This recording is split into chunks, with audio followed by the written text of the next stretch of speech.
और अब आपको सवाल ही उठता है पैसे कहां से लाए। मैं आपको बताऊंगा पैसे कहां से लाएं। यही तो एक सबसे बड़ी समस्या है ना। हमारे पास तो एवरेज फैमिली है, बिलो एवरेज है, पैसे कहां से लाएं। मैं आपको आज बताऊंगा पैसे कहां से लाएं। तैयार हो तुम लोग? सपोज करते हैं कि आपके पास पैसा है थोड़ा बहुत, 1000 रुपए सैलरी है, 900 रुपए खर्च कर दिए होंगे, 100 रुपए होंगे, कुछ तो होगा, जो भी आपके पास पॉकेट में है, ठीक है। अपन तो मिनिमम से शुरू करते हैं, क्योंकि मैं जानता हूं 100 रुपए भी बहुत बड़ी बात होती है। जरूरत आपकी पूरी हो चुकी है, तब उसके बाद अगर थोड़े बहुत अगर आपने सेव किए हैं, तो वो सेव्ड पैसे कहां लगाएं, ये सवाल उठता है। तो सेव्ड पैसे कहां कहां लगाए जा सकते हैं? एक तो आप लगा सकते हो बिजनेस में। अब बिजनेस में थोड़े पैसों से काम ही नहीं चलता, प्रॉब्लम ये है, ठीक है।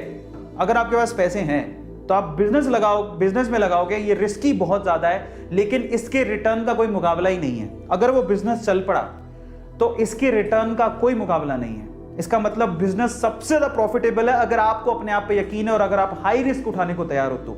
लेकिन हर किसी में यह मादा नहीं होता, क्योंकि बिजनेस के लिए रिस्क भी बड़ा होता है, डिफिकल्टी भी ज्यादा होती है। क्यों?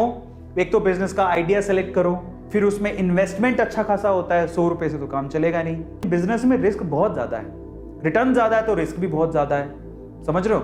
तो और इतना समय भी, सबसे इंपॉर्टेंट चीज क्या है बिजनेस में, समय भी बहुत लगता है। इतना तो समय हमारे पास है ही नहीं, इतना टाइम कैसे देंगे। अब दूसरी चीज पर आते हैं, if you have money you can invest that money. आप उस पैसे को इन्वेस्ट कर सकते हो। तो बिजनेस तो भूल जाओ, इन्वेस्टमेंट पे आ जाओ, यही हमारा टारगेट है। इन्वेस्ट मनी, आपने पैसा लगा दिया, भूल जाओ, आपको समय नहीं देना उसके बाद, समझ रहे हो?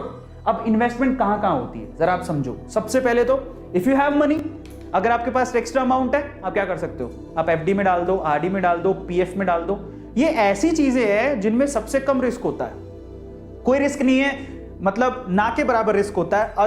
अनलेस अनटिल आपका जो बैंक है वही डूब गया तो अलग बात है, अदरवाइज इसमें कोई रिस्क नहीं है। आपको वो बोलेंगे आजकल तो वैसे एफडी में बहुत कम रिटर्न मिलते हैं, तो जो भी बैंक है 5% की रिटर्न है टोटली।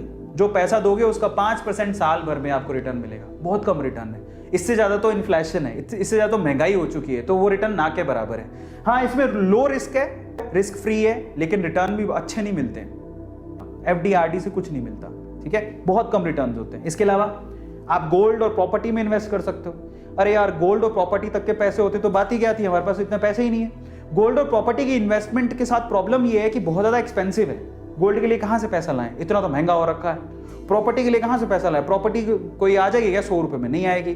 तो ये भी इन्वेस्टमेंट की एक एरिया है, but in that case time consuming है और एक्सपेंसिव बहुत है। इतना पैसा कहां से लाएंगे हम लोग, इतना पैसा है ही नहीं हमारे पास।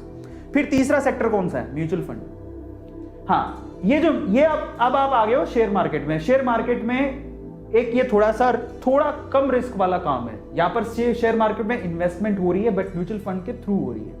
ये लेस रिस्की है एज कंपेयर टू डायरेक्ट आप जो शेयर खरीदते हो, लेकिन यहां पर एवरेज रिटर्न्स मिलते हैं। अगर आप म्यूचुअल फंड में पैसा लगाते हो, एसआईपी कर रखी होगी बहुत सारे लोगों ने, तो यहां से जो रिटर्न मिलते हैं वो मैक्सिमम कितने होंगे? 7% से लेकर 15-18% तक रिटर्न मिलता है, इससे ज्यादा रिटर्न नहीं होता।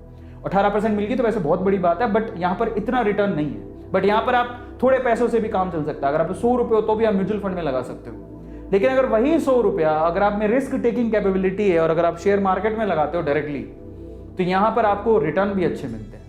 तो आप जरा समझो, इफ यू हैव मनी तो बिजनेस से अच्छा कुछ नहीं हो सकता, बट उसके लिए स्किल चाहिए। इतना तो हमारे पास टाइम है नहीं।